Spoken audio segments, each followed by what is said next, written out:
thought I'd just do a short video today and sort of apologize. I've not been keeping up with my video rate lately. No real good reason. I just went away fishing for about three days. I went in the woods for 3 days. This time of year, mid-May, I usually get a few days off from work and I just go out in the woods by myself and just enjoy the isolation and the peace and quiet and the fishing and the sound of trout sizzling on the fry pan and so on and so forth. Cold beer at the end of the day. And the last couple of weekends, that's what I've been doing. I've been doing more fishing and a lot less gardening, which is unfortunate because really it's the time of the year to get a lot of things in. But that's another topic I wanted to talk about today. You know, I think a lot of gardeners go through a process where they don't think they can get it all in, and they get overwhelmed by just the burden of having to get everything in. I can tell you, as someone that keeps a pretty large garden, I've got a busy schedule. I got a full-time job, I got a wife, I got 2 young children, and all the other trappings of modern life. And look, you just chip away at it when you can get at it. There's certain things I should have put in last week. There's certain things I should have put in 2 weeks ago.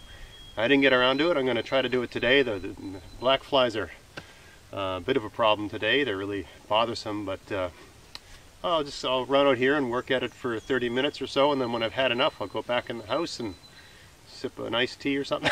And then, you know, when I've got my courage up, I'll run back out here and have another go at it with the black flies. And you know, whatever I don't get done today, I'll try to do tomorrow, and you just chip away at it, and you do it at your own pace, and as long as you get everything in by sometime in June, at least this part of the year, you'll still be okay, right?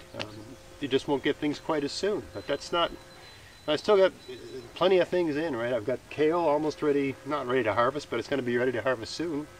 Another couple weeks I'll be harvesting kale, and spinach is starting to get ready to harvest. So, you know, and some of the lettuce is getting ready to harvest. So, you know, I'm at a stage right now where I can start pulling things out of the garden. That's the main thing. You want to start getting some things out of your garden. That was the advantage of doing a lot of things really early, is that they're starting to come around now, while other things that are seedlings are not. And they're all hardened off and ready to go. I don't have to go through that process of hardening off. So, and it's, I guess, cheaper that way too in a certain regard. But, you know, I was thinking about it today. Back before I had kids, I used to go in the woods on these like 7-day trips in the woods. You get just dropped off on the side of the highway with a canoe and a backpack and just go off. Just enjoy the peace and quiet and the fishing and stuff like that. I haven't been able to do that since my second kid was born. I just haven't seemed to have been able to find the time or make the time. A number of years ago, I went on a canoe trip for a week in the woods.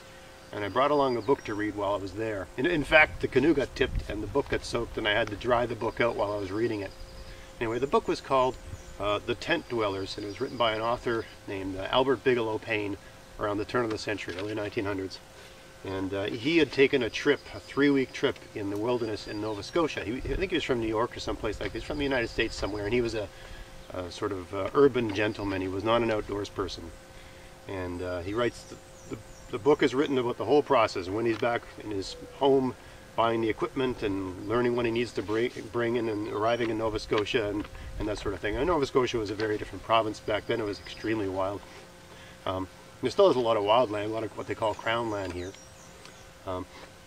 Anyway, he wrote a book about this long 3-week canoe trip that he took with portages and stuff in an area of Nova Scotia called Kejimkujik. It's a beautiful wildlife sanctuary, and lots of Nova Scotians go camping there. It's a very popular place to go, and it was utterly pristine back in Bigelow Paine's day, and with lots of big trout and stuff like that.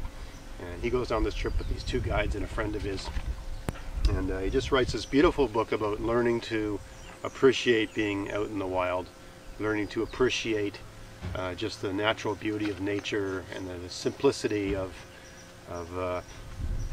spending a day, you know, toiling and struggling with the situation in the woods, you know, sleeping outdoors and that sort of stuff, and then you know, the enjoyment of sitting by a fire and having a whiskey at the end of the day or whatever, and having your trout or whatever you've caught that day. It's a wonderful book, and I read that book on a canoe trip just like that.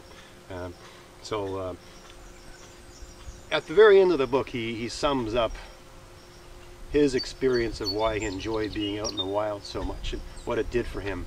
And I thought I'd just read a tiny little excerpt from that, because I was thinking about this when I was out in the woods a couple days ago. He says, I'm quoting here and I'm cutting off a big piece. If you are willing to get wet and stay wet, to get cold and stay cold, to be bruised and scuffed and bitten, to be hungry and thirsty and have your muscles strained and sore from unusual taxation, if you will welcome all these things, not once, but many times, for the sake of moments of pure triumph, and that larger luxury which comes with the comfort of the camp and the conquest of the wilderness, then go. The wilderness will welcome you and teach you and take you to its heart, and you will find your own soul there, and the discovery will be worthwhile. I couldn't have said it better. That's part of a larger paragraph that's even more inspiring or more revealing in terms of what's really in the heart of any sort of outdoors person, a person that really loves being outdoors. Sure, there's many discomforts. There's the flies, and there's the rain, there's the cold. Yesterday I did a hike out of the woods with a 50-pound pack and pouring rain. But when I got home, I took a hot shower and had a cold beer. And I sat on the couch with my kids and watched a movie. I mean, it's almost like the hardships make the ordinary things so much more wonderful. Anyway, I just want to share that with you. I don't know if that's interesting to anyone, but that's just where my mind is right now. Now I'm going to go do some gardening, and maybe I'll shoot some film on that too.